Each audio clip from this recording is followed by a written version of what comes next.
I hate that. I hate having the glare on Is your it glare even glasses. the black and white? I know. I want to wear my glasses too, but the glare bugs me. It bugs me because you can't see your face. Like you can't really see. Anyway, Yeah. just I won't have to doing any. It's actually bothersome though because Try you are mine. blurry. Mm-hmm. You Yep. try mine and see how that goes. By the way, you guys, I might push solid ground Yeah. in two-way. I might either in the chat or I might ask a question and try to get on and mention that we have a community. So I might be able to get us some people. Some more people. That'd be awesome. Oh, that's great. Yeah. That's fantastic. I don't know if they would like it if people are trying to like sell something. So I have to figure out. Well, we're not really how to do selling it. much. I mean, as it is, Yeah, I know. we've been charging $5 a month. I know. No, I know. One of these days. But no one else is trying to like, get people for whatever, So I have to, figure out the norms. Yeah, we're back in the 50s again, Clue Channel. Yeah. Or maybe even before that, if we're black and white, it would be Oh, yeah. good old days. James from Bahia. Nice to see you guys. Hi, Ninja Kitty. Hi, Point Curation. Your lives. Hello, Helena. And I never say your last name. Or no, it's not your name. It's your screen name. But I never say it because I'm always afraid I'm going to trip over it. I know it's like this old occultist, right? Helena Blavatsky. Blavatsky. Okay.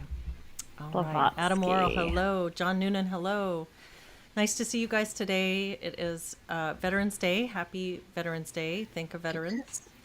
Yes. And yeah, it's also post-election. So it's our first conversation we're having after the big U.S. election. So lots of things to talk about. And Deborah, do you want to start us off with the intro to Solid Ground? Sure. Excuse my rough, weird voice. Solid Ground is a peer support community for anyone concerned about the imposition of critical social justice and/or authoritarian measures such as COVID mandates in their workplace, university, children's school, or community. We offer weekly online peer support groups in which members share ideas, thoughts, and support for how to navigate the impact of these ideologies and answer the question, where do we go from here? You can join one of our groups for only $5 a month. To find out how to join our community, please visit solidgroundsupport.com. And please note that Solid Ground does not provide psychotherapy or legal advice, and nothing we do should be construed as such. Yes, thank you so much. And again, nice to see y'all. It's been when I realized today that was the first time we were meeting after the election, I had to like double check that because it feels like it's been weeks. It feels like 1 week has been weeks to me. So much has happened. And, last week we were talking about the incredible lows to which some of the campaign, rhetoric sunk. And now we're kind of seeing the fallout afterwards as people are very polarized and even in many cases being encouraged to drop their family and, this kind of shocking stuff. So anyway, I'll stop talking and just get what are your thoughts post-election on what happened and what continues to happen? And the dogs speak first. You know what I want to say just on the point you made about the rhetoric, because it was a really helpful, someone from Braver Angels put out a video just saying that because of this rhetoric, and kind of heightened on both sides, but quite a bit on the left, that these people are so distraught because they believed these super scary things. And so this person was actually mad and sort of railing at the politicians for just taking things up these notches and then activating people to such an extent that they're having these meltdowns. And I thought there's so many factors going into this, but I'm seeing lots of meltdown in my world for sure. And people, even ones I know well, but people definitely making those Facebook post declaration. If you don't have my beliefs, I'm unfriending you kind of thing. It's a lot worse this time than it was in 2016, I feel like, because I do remember meltdowns in 2016 and people crying and being at the office. And I worked in mental health back then, too. And they offered therapy, like to bring in a crisis counselor, if we couldn't handle the results of the election. And I remember so many of my coworkers crying and having a meltdown. And I'm like, okay, well, we survived and we didn't get sent to concentration camps. in 2016. So what makes you think we're going to be sent to concentration camps this time? Like, take a breath, take a moment. And it's just this repeat of that. We already know what we're getting, I feel like. So in some ways it just, I mean, it's just so irrational. I guess that's the best way to put it. Well, that's definitely been the take of some of the media coverage. I wrote a piece for Spiked a few days ago about this, and the New Yorker and some other, there was quite a few takes that it's actually the people who voted for Trump this time are far worse. They're even more deplorable. They're even more garbage than the people who voted for him in 2016, because this time they knew what they were getting or what they were doing. Like, you definitely see the beginnings of this narrative, like trying to dehumanize an unperson. However many, 65 million. How many people voted for him? 75. 70 someone. He's on track to, Wow. to 80, I read. Wow, It's a lot that's of people. amazing. And to make that like that, I thought that was particularly sour and vicious because, you know, there's no, I have yet to, well, actually the last couple of days I've seen that there has been a few little moments of recognition of the good faith case for electing Trump again. But the majority of the media, at least, is they're even more racist, they're even more misogynistic, they're even more far right than they were last time. And I mean, people like Joy Reid. I mean, I've felt this about her for a while, but her sort of attacks on white women in particular do sound like pre-genocidal. I mean, that's somewhat, you know, hyperbolic in the sense that she doesn't really have the power.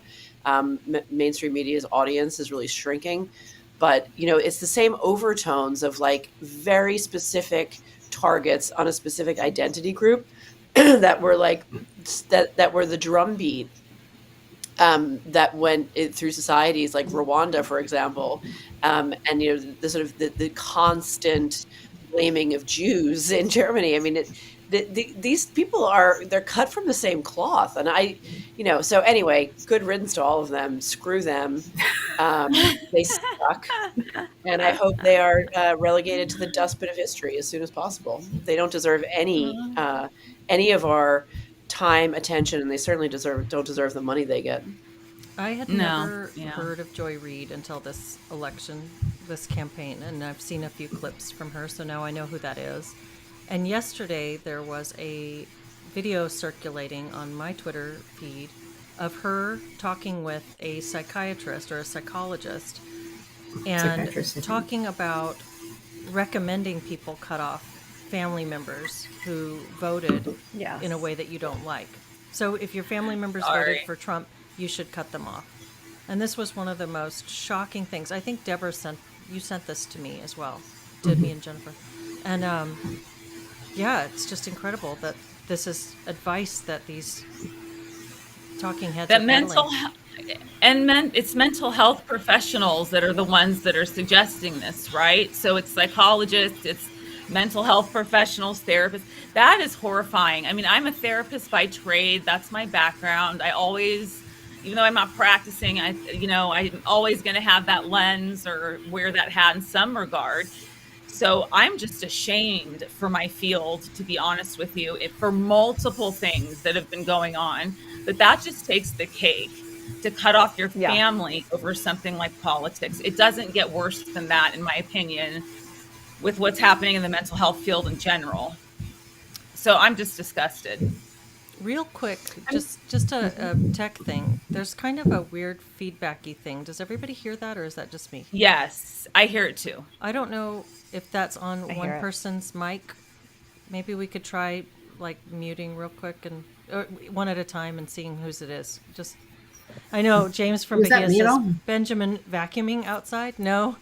No, okay, if it's a vacuuming sound, someone is doing something outside, and I did have my earphone out of my ear a bit. So is it any better now? Much better. Yeah, it's much better. My ear thing was out of my ear, and there is some guy probably leaf blowing or something. Okay, that's what that sound is. Good. It's not mysterious. It's a regular life sound. Thank you very much. A couple of comments I was going to read here. John Noonan says, I experienced this yesterday, family members wanting to know who you voted for. I think so they can cut themselves off from anyone who didn't vote for their candidate. Like, And then Adam Morrill says, it's also the vax-unvax divide all over again. Mm-hmm. Yeah. The Clue Channel, those people are anti-family. I'm the only Trump supporter in my family outside of wifey. Nobody cut us off. that's good. Yeah. Good. Yeah, good. Good. There's Adam Morrill thinks that was the shrill scream of the left. Oh gosh, sorry, that's funny. That's just funny. I'm sorry. that is funny. I live in New York That City, is so funny. it could be. Yeah, that's right. Exactly. Jennifer, I cut you off. What were you going to say? Oh,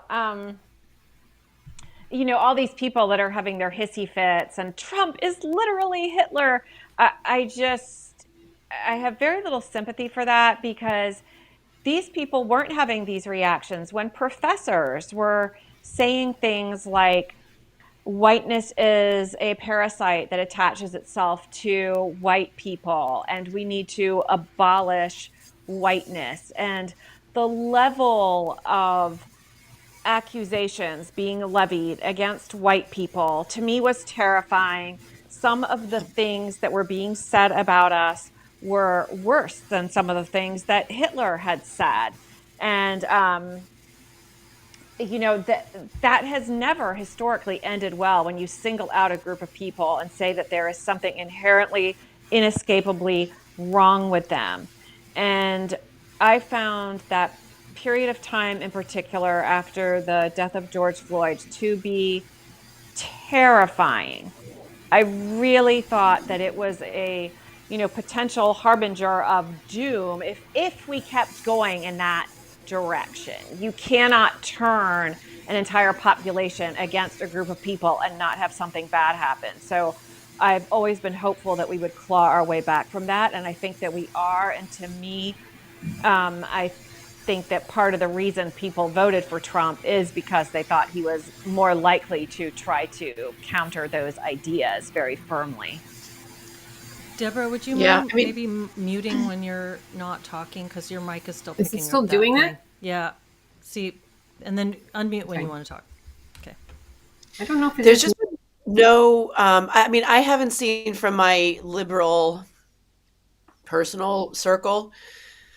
I haven't talked to anybody, but I've seen posts about like these kind of posts. And, I haven't seen anyone acknowledge all of the extreme problems that America has been have been foisted upon America since the Biden administration. That there was a hilarious clip on Joe Scarborough this Morning Joe where his wife informed him that butter cost $7, and he nearly crapped his pants. And he said, "What is it, wrapped in gold?" And my husband was saying that he saw something recently, like an apple in Whole Foods was $7 or something like that.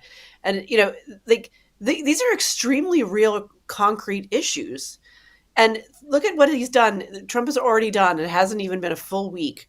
He has come out and forcefully said freedom of expression will not be suppressed and the censorship industry is going to end. Mm-hmm. He said that trans boys in sports will in girls sports will stop. He's not encouraging any trans stuff, even for adults. He's got the European Union wanting to buy liquid natural gas off of America instead of Russia. And then today he came out and he said he was going to abolish the Department of Education. And I'm like, this is fantastic. And yet the only response is, you're racist, you're misogynist. Yeah. Yeah, Deborah. A couple of things. Actually, that piece about the censorship was actually dated from December 2022. I found it on Rumble. So he actually made those statements. It's a couple of years ago, but I imagine he stands by them still. I do think I have a wish that I feel like they could language these things to freaked out liberals in a way that would calm them. Because instead there's still this like, we're gonna tear the government apart, there's that energy on it. And I feel like if they kind of said like, let us tell us, without being snarky, Like if you actually said like, well, this is why we want to, take out the Department of Education, and however, these are the things that you'll now be able to do at a local level, or whatever. Like I don't feel like they're making a good case for in a way that would be calming potentially to people for why they're doing what they're doing. It's a little bit like we're against, I don't know, but I doubt there's any languaging that's going to come from anybody right now in the administration to make these things,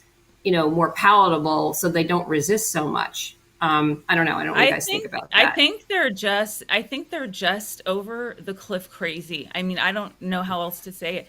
I mean, it's this idea that, oh my gosh, my rights as a human being are going to be taken away. I'm going to end up in some internment camp somewhere. I don't even know where that was ever said. I don't know where Trump has ever, but at the end of but on the flip side of it, they're like, okay, well, there's solutions to this. I've got guns.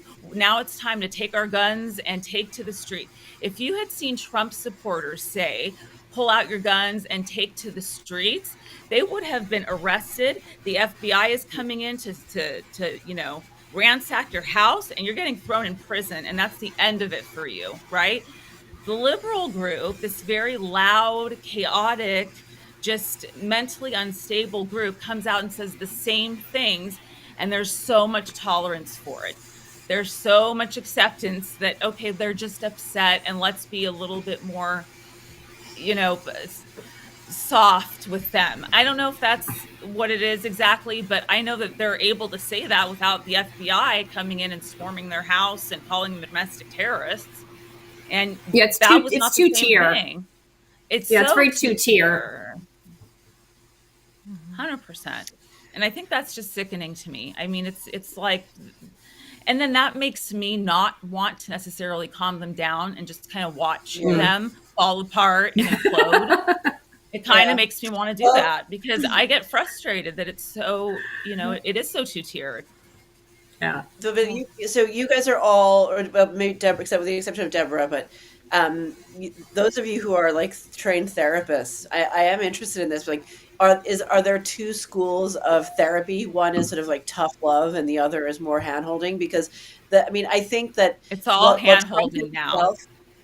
Yeah, but while Trump himself is very much sort of tough love, the way he presents himself, I don't think any hand-holding is going to work at this point. And I think this, as a like just generalizing as the demographic of sort of, middle class, third level educated, coastal city living liberals, their entire life has been about hand-holding.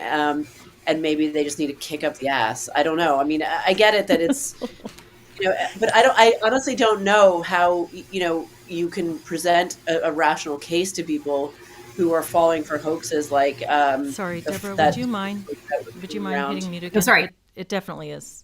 Yeah, thank you. That text hoax going around saying, to Black people, apparently saying there was to report they were going to be picked up on Monday in a van to be taken to fields to pick cotton. I mean, how do you reason with people like this? Genuinely, how do you reason with them?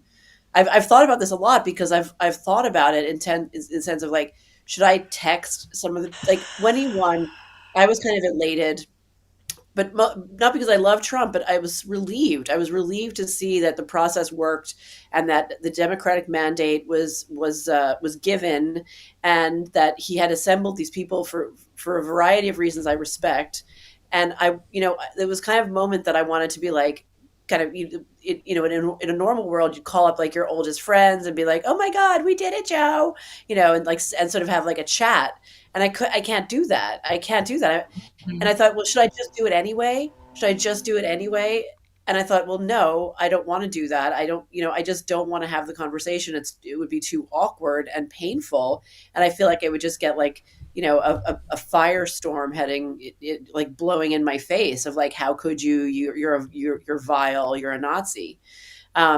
So I don't know. I mean, like, is it just time for everyone just to pull up their big girl pants? Yeah, I mean, to answer your question about mental health, like the direction it's going in is hand holding. The tough love, the years of tough love, or the models that were more about that structure have dissipated. It's so much more now about, it's why I don't practice anymore, actually. It's so much more about that's our mandate, is to handhold and to affirm everything, affirm everybody's experience as though that's the way the world is. And so I don't know how much. I'm reading a book right now, and we're actually on another podcast that I do. We're doing like a review, and it's called Bad Therapy: Why the Kids Aren't Growing Up by Abigail Schreier. It's a really good book. I totally recommend it. But she goes into a lot of this, a lot of how the hand holding has sort of turned people into, not being non-tolerant or intolerant, and no sense of resilience, and needing so much coddling that they literally are still, they're still children as adults. They haven't learned some of these basic things we're trying to teach kids, which is about how to deal with adversity and how to deal with, when you don't win first place, rather than just give everybody first place. So all of that, I think is part of a bigger picture that's kind of going on. It all fits under that umbrella, I think, of the coddling. Yeah. I've read half of that book. It is very good.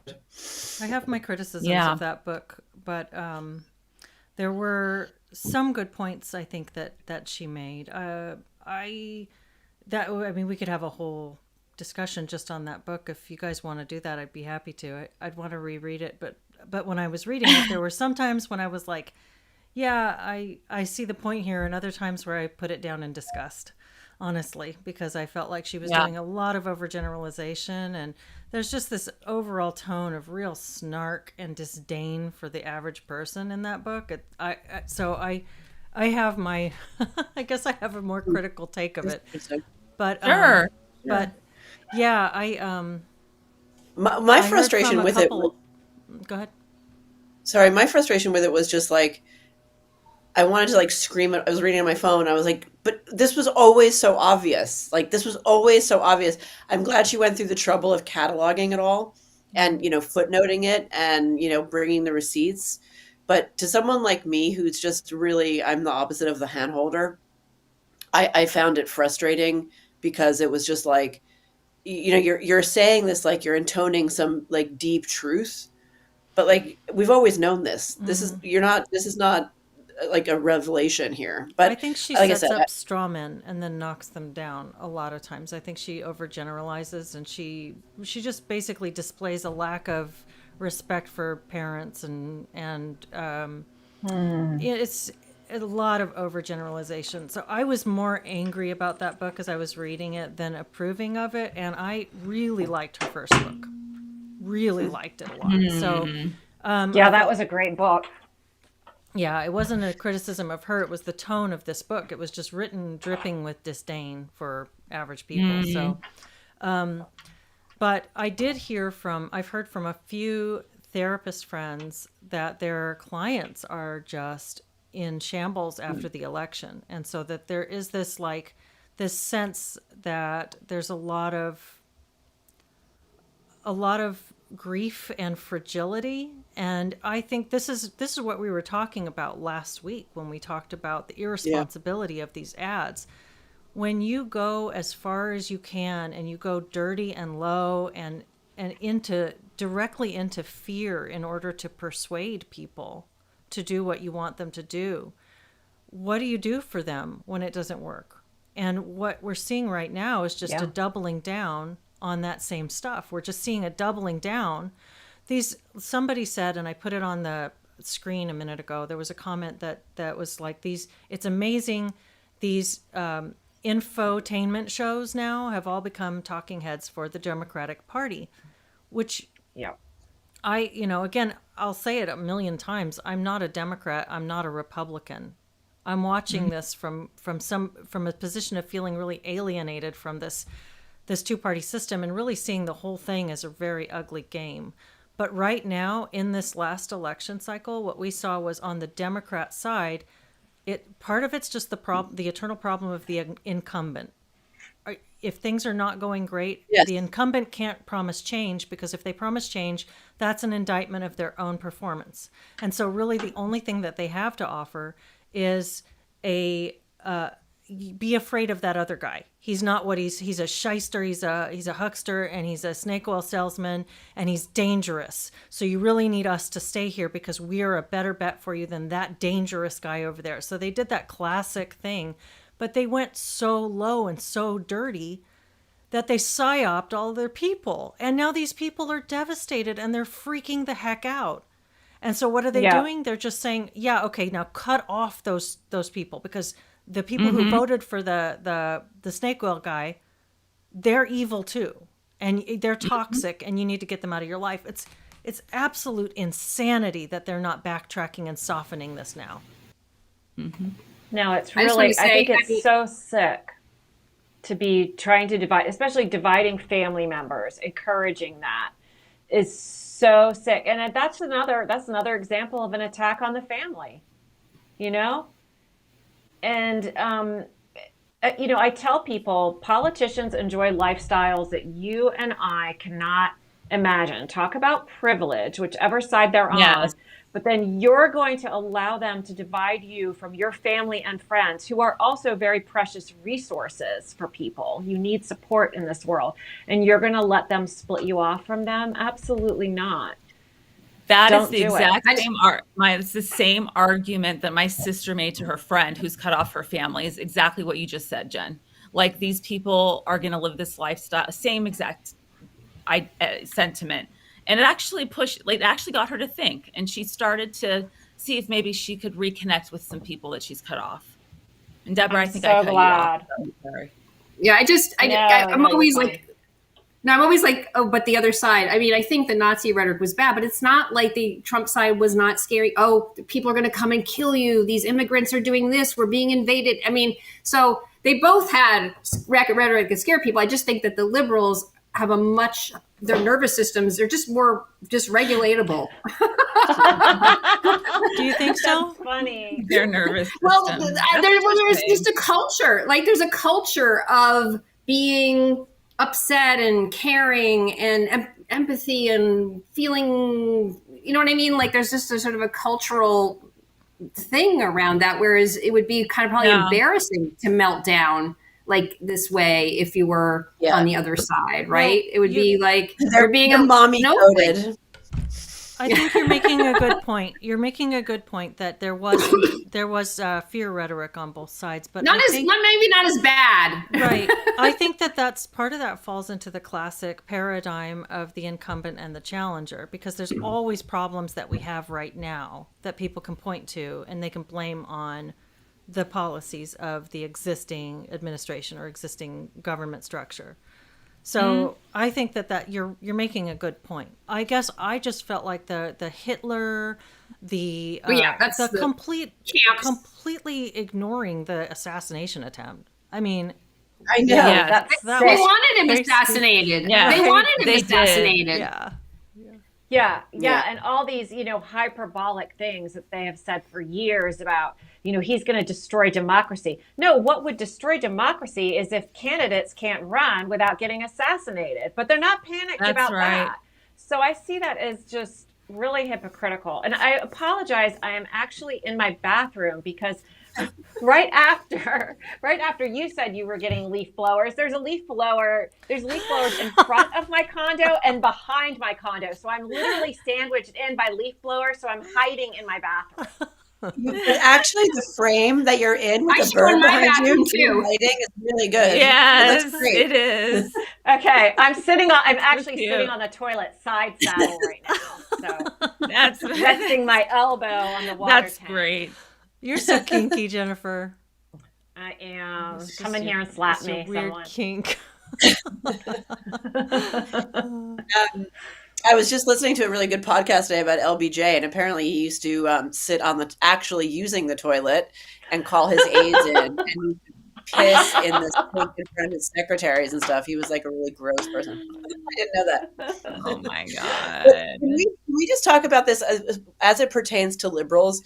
Because I did something else on Saturday. I was part of a panel in Dublin on misinformation, and I think there's so much of the case against Trump in terms of the spin has been based around his lies, as they call them. But I think liberals, maybe deliberately, but certainly a lot of the regular people don't have the discernment to tell the difference between like an out and out lie and hyperbole Yeah. and characterization and figures of speech and all of this stuff. So like they take him seriously when they're not supposed to take him that seriously.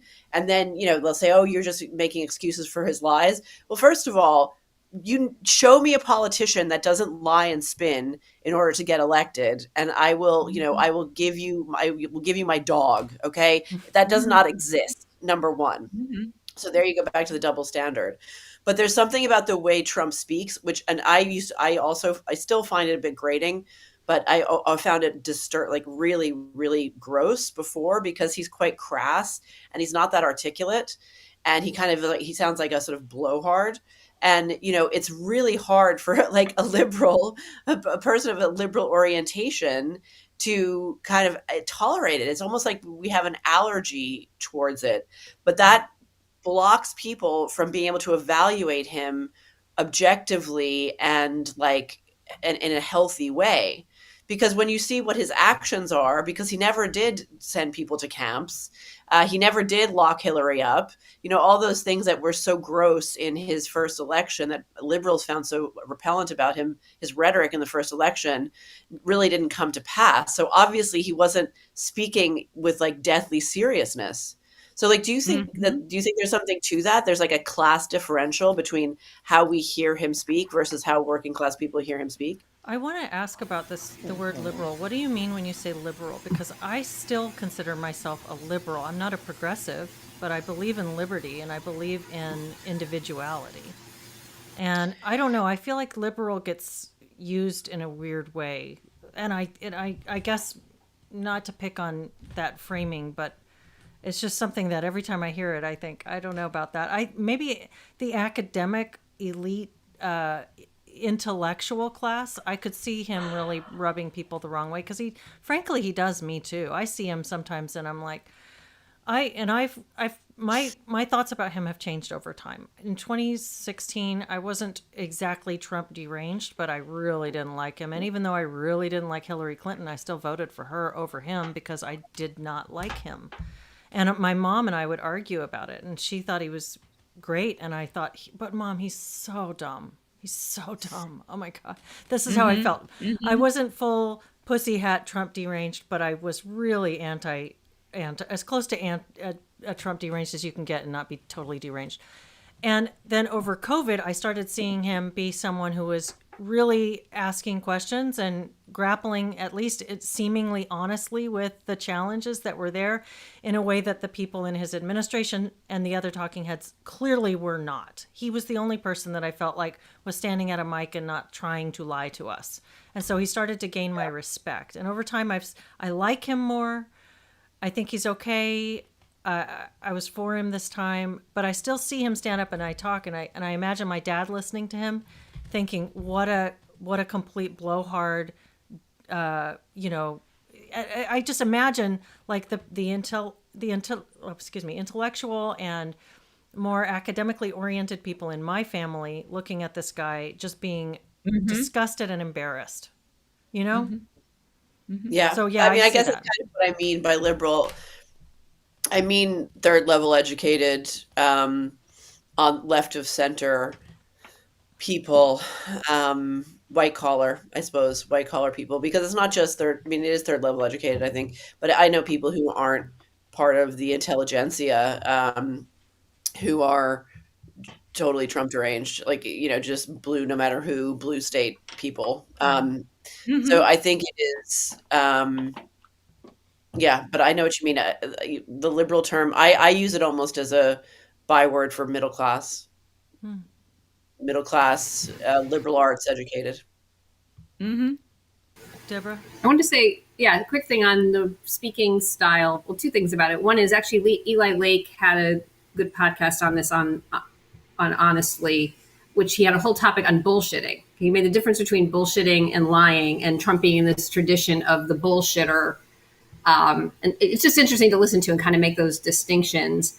The other thing I'm kind of to come to, and I think Mark Halperin on Two Way pointed this out, the extent to which, I mean, he exaggerates whatever those things, but to some extent, it seems like he's using some of these things as negotiating points. So he'll just say something like, "So the way the hell out there," that isn't, and to some ways as leverage. Like, for example, saying about raising tariffs like some huge amount, and that's scaring the Chinese from building a car plant in Mexico, and then they just don't even do it.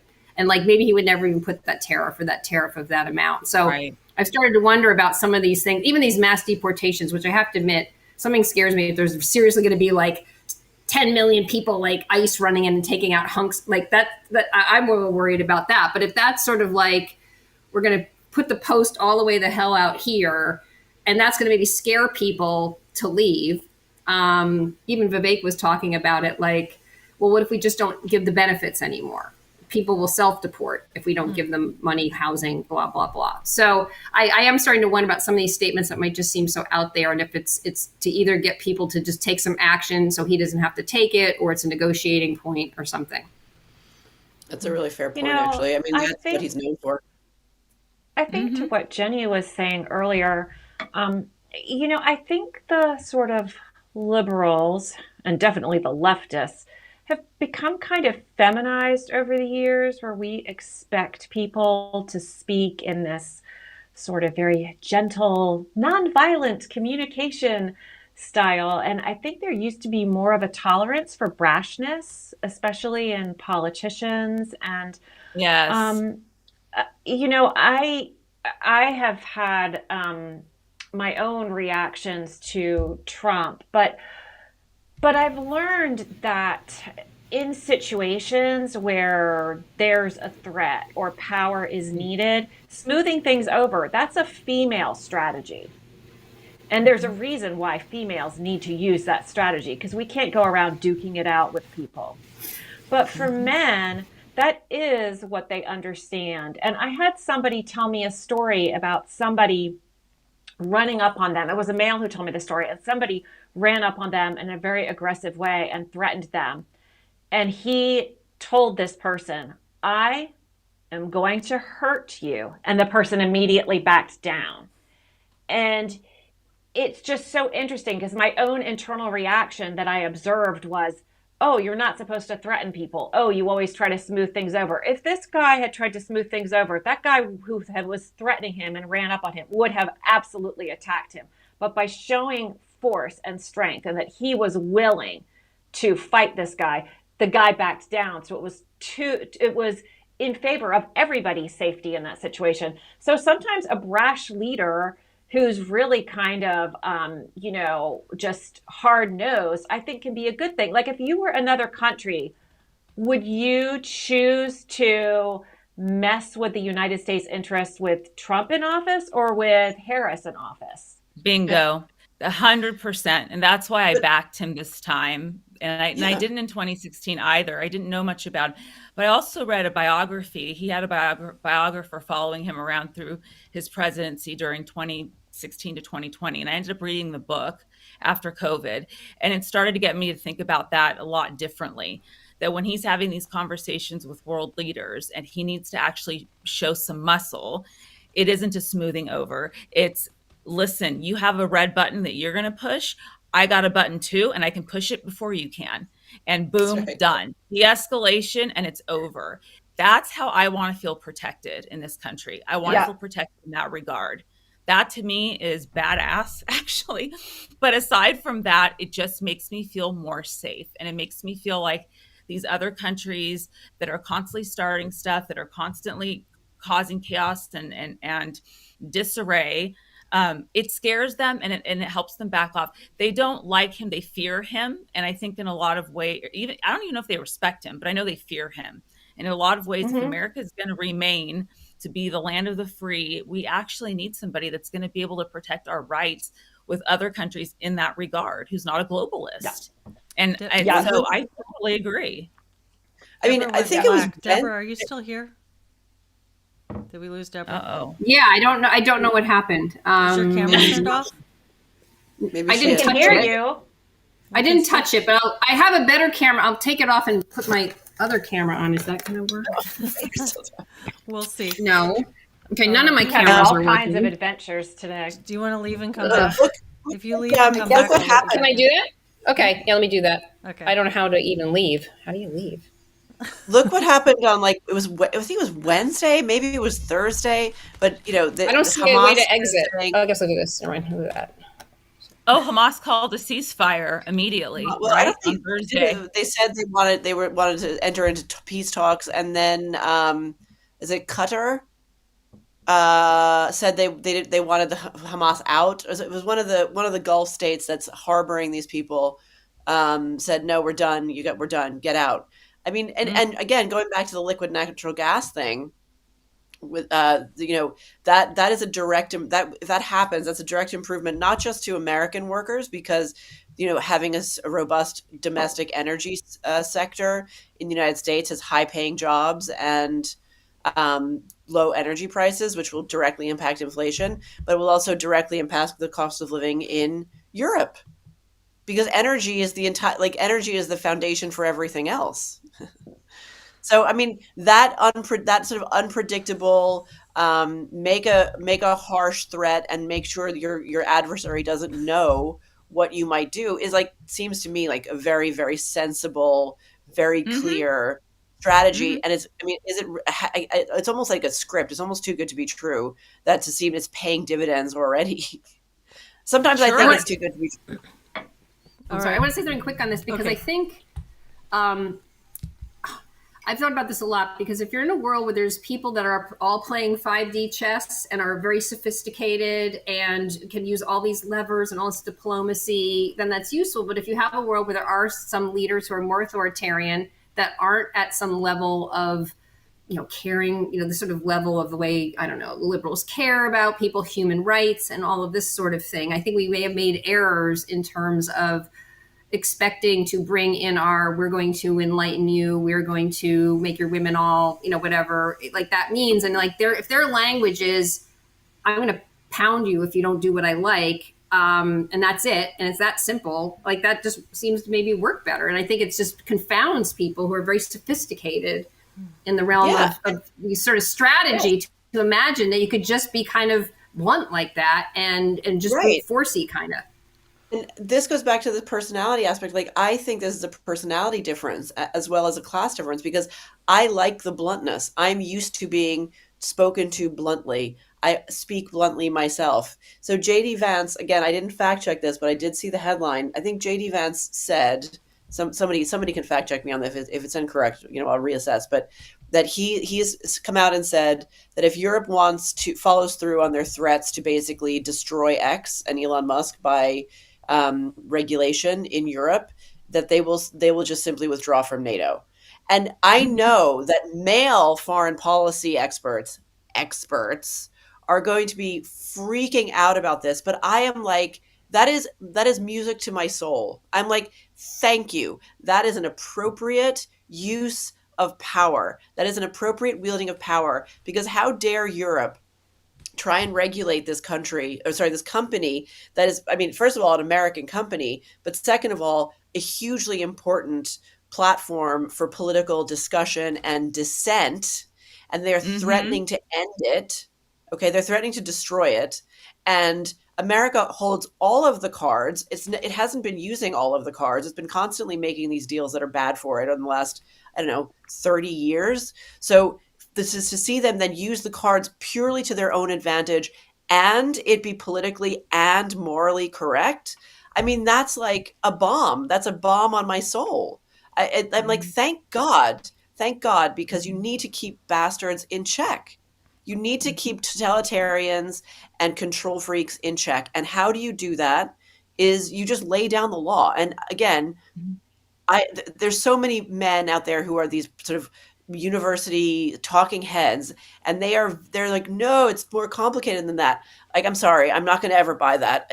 Sometimes it's not more complicated than that. But again, I'm a blunt person, so tell me, would you guys find that as satisfying as I find it?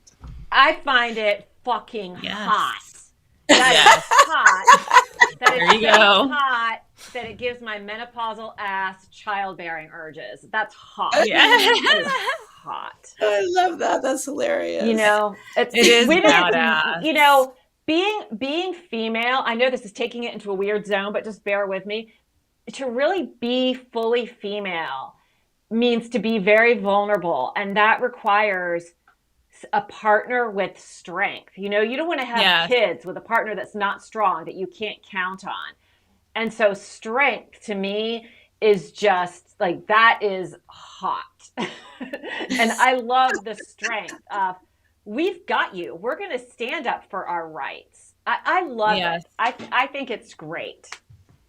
See, I this do is the too. the lib in me is still nervous about that. Like I'm like, Good. oh my God, you can't, you know. So I still want to like work it out, and you know. So I also can Yeah. appreciate like real masculine cutting through, and so I Yes. guess I'm not orgasmic about it yet. I'd say I like it how you depends added on. yet. I'd say it's nuanced. Yes. There's yeah, it's context dependent, but I agree with Yes. all points here. I wonder if like you know, it's not just a when you're talking about liberal, we talk about liberal and caring, right? I think that's been brought up a couple of times. I think of it as being if you want to frame liberal as the elite of highly educated set. I don't think it's so much caring as infantilizing. It's thinking that you have to care for someone else. You have some special knowledge. And so maybe if you frame it, the opposite of that isn't not caring. It's just respecting boundaries. It's just saying you have to do for you, and I'm going to figure out how to do for me. And we can all kind of come to some agreement on what would be best for human flourishing. And we can agree that human flourishing is best supported when people have agency, and we don't have to take care of other people like this. We don't have to set it up to where we automatically assume that other people don't know what's right for them. I found Right. it very interesting that I actually saw a video clip of a gay woman, and she presented very masculine, and she was saying, I'm voting for Trump and these are my reasons, and her main reason was because he doesn't give a shit about me. And I kind of thought about that, and I'm like, what is she saying? What does she mean? And the point is that in her viewpoint, he wasn't trying to pander to her to get votes. He wasn't trying to, do all the things the progressive left has done to sort of highlight and elevate the LGBTQ plus, group. He just left her the fuck alone. And that's kind of what she said. I just want to be left alone. That's why I'm voting for him. I don't want all this kind of crap. I don't want all this attention. I don't want all this elevated status, because I'm a lesbian. Like, just let me be. And that is good enough for me. It was a very interesting point of view, and it's the only thing I've heard ever even close to that. But I loved it, and I understood where she was coming from. I thought it was brilliant. That's what you want. You don't want to be put on a pedestal, right? Like you're this breakable China doll, and if anybody touches you, you're just going to shatter. So we've got to hold you with kid gloves. I mean, it's all of that, and that's just beyond Trump. That's kind of what's happening societally anyway right now. Mm-hmm. Yeah. Well, it's the devouring mother. Yes. Well, And interestingly, the people who've come at me the worst are men, which I think they're these like feminized liberal men. They really have. Like I didn't get like middle of the night hysterical messages and DMs from women. I got them from men. Which is really sad and lame, and I feel bad for them. I mean, they're idiots. That's one obviously. too many. That's one too many soy lattes. Yeah. I always think of. I mean, it's like the least manly thing in the world. I'm like, okay, so you haven't seen me in 10 years, and you are messaging me in the middle of the night telling me my father would be rolling over in his grave and literally screaming and crying at me, and you're a man? I am so embarrassed for you. I am so the devouring mother how thing. Feelings you are. That's the Jordan Peterson has talked a lot about the devouring mother archetype, and one of the things I always think about is like, well, first of all, there's this war on the patriarchy that we're supposed to have been fighting for who knows how long, right? And I'm like, well, that doesn't make a lot of sense to me, because at the end of the day, I want to be ruled, if we have to be ruled, by competent people. And if most of those happen to be men, patriarchy rule by the fathers. I don't see a problem with that. I don't have a problem with that.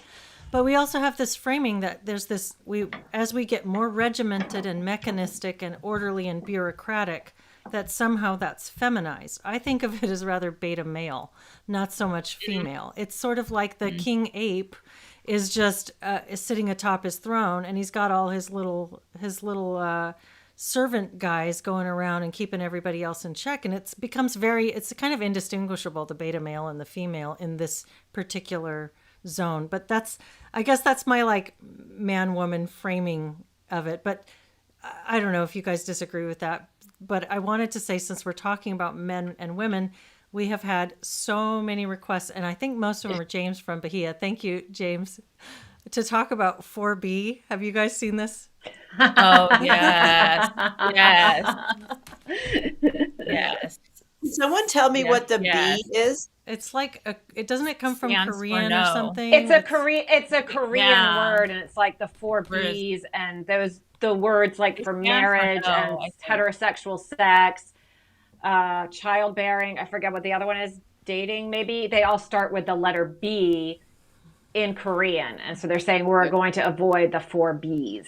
Yeah. Well, I can just say that all the conservatives that I follow, all like the funny, edgy conservatives on X, are like having a rile time because they're like watching these libs for TikTok videos of these young women and like being like, I'm not swearing off sex, and they're gonna be like, so you're gonna stop being a hoe, and you think we're gonna be upset? It's like, oh no, you're not gonna have any more abortions because you're not like banging everyone you meet. Like, oh, conservatives are gonna be so upset by this. It's like it's the same thing as they're all going out and getting guns. I'm like, oh, so suddenly now you're pro-gun and you're not gonna be a hoe. So basically, you're a conservative. Look at that. Look at that. That's right. Shaving of the heads.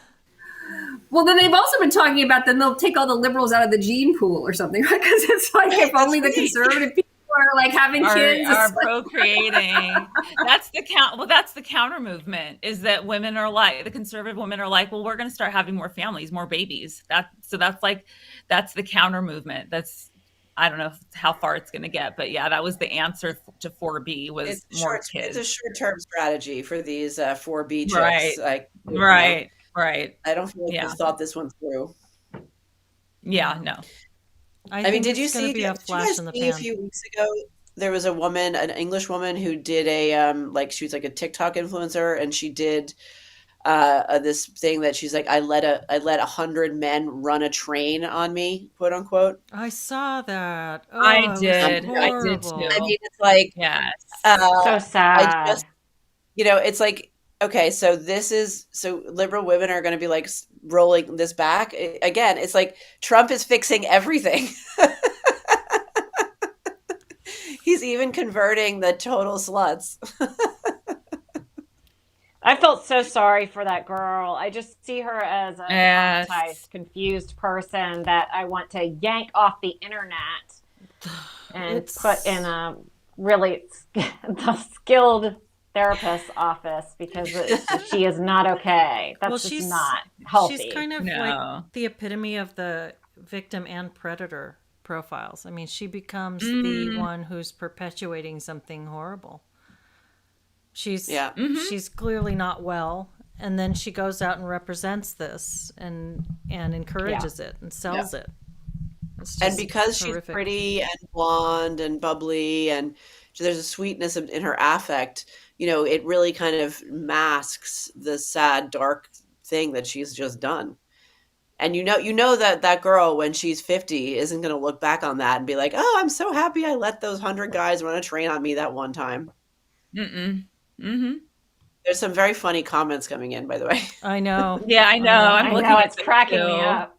They're fun. They're good. I haven't been reading them out loud. Go ahead. One guy said Trump only looks good because Harris looks so bad, and I will grant that. I think that's a fair argument. I don't agree with it entirely, but I always want to highlight it as something that I don't agree with, but I think is a completely fair argument. Sure. Harris was so bad. I'm sure it drove some votes. I mean, just people are like, I can't vote for her. that drew in some votes from people I know, people Femme my like baiting. outer circle family. That was the better. I was like choosing between two bad options, and that was the better one. So people do have that viewpoint also. I mean,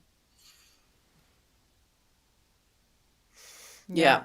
I think a lot of this is just, it's just the predictable flare up, and a lot of it will ease off.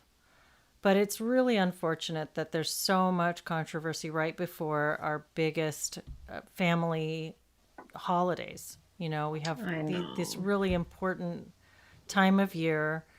And I think about, I think it was John Noonan who had said that family were asking, who did you vote for? Seemingly so that they could suss out whether you voted for the wrong person and then distance themselves from you, or, or, or bring conflict because of it. And, Uninvite you from Thanksgiving. yes, and yes. so I wonder, could we have just in the last couple of minutes, what advice would you give to someone who's in this situation? And I have some thoughts I'll offer, and then see what you guys all think. I think that that we can aim for de-escalation. That if somebody's insulting you, or kind of coming after you with these stereotypes, understand that this is a reaction, and think about your long-term goal, not your short-term goal. What is your long-term goal? Is it to lash back out and get even, or is it to have a long relationship with your family? And family are people that we don't necessarily agree with, but we didn't choose our family. We just are our family. We're part of our family, and it's one of our most important, it is our most important social resource that we have. These are the people who love us deeply on some level, even when they deeply disagree with us. And we really need to cherish that, nurture it, and get back to that. And so that's I what I like would say. Go ahead. I like what Jen said earlier. I'm gonna just, and I might, hopefully I don't botch it, but the idea that none of us are going to be politicians. None of us are going to live that lifestyle. Why does it matter so much that you are fighting so hard for somebody who's not paying you to do that, for somebody who doesn't have really any kind of contact with you in the immediate moment, that you're going to actually cut off family members or cut off friends over something that at the end of the day it doesn't it's not personal. You're never going to personally be in a position to be a politician or to be able to create whatever outside of the box solutions for things. And at the end of the day, who you're going to have left standing will be those friends or those family members. I think that was such a good kind of argument because I saw it work. I saw this very same thing happen at a family event that I was at, and my sister was able to kind of convince a friend of hers to approach it in that fashion, and it seemed to work. It seemed to actually. It wasn't about we can agree to disagree. It was more about why are you letting these people have so much control over the people that are in your immediate circle, in your immediate life on a daily basis. It's not worth it. That would be my answer.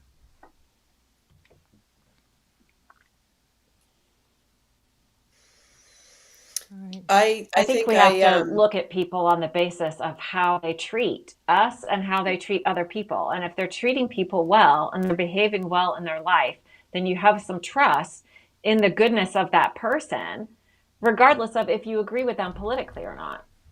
Mm-hmm. yeah. And that's what's to remember. Mm-hmm. Yeah. I've had a lot of conflict in my family, you know, that I've been sometimes involved in directly, sometimes just observing from a distance, and it's really terrible. And living far away from my American family as well, has made me almost appreciate them more because when I do see them again, especially there's certain people in my family I just love, and being near them is just like it's a special kind of fun because there's a lot of history and there's a lot of similarity and synchronicity.